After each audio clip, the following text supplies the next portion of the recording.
Oi dusana sesama perantau, sabana bare rasanya ndak pulang kampung sawe kini. Tapi ba alasana, keadaan tu bana kini dan tidak memungkinkan bagi awak dirantau seratu di kampung. Tapi kok ka pulang juga sana. Tolonglah isolasi mandiri dulu selama sampai balik hari. Jangan lupa sana melapor kepada petugas kesehatan untuk dipantau sebagai ODP atau orang dalam pantauan. Tahanlah hati jo rindu untuk berkumpul-kumpul seratu duduk di lapau.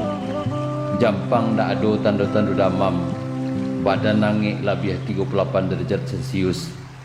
Ndak kuat 100 sasa angok. Silahkanlah malapih rindu dan tertahan.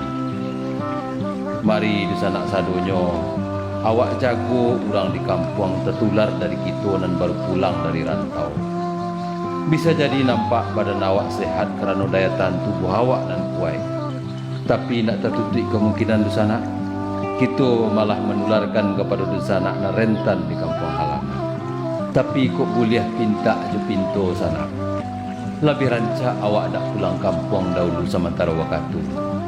Sungguh pun awak sama-sama taragak jadi sana awak di kampung halaman.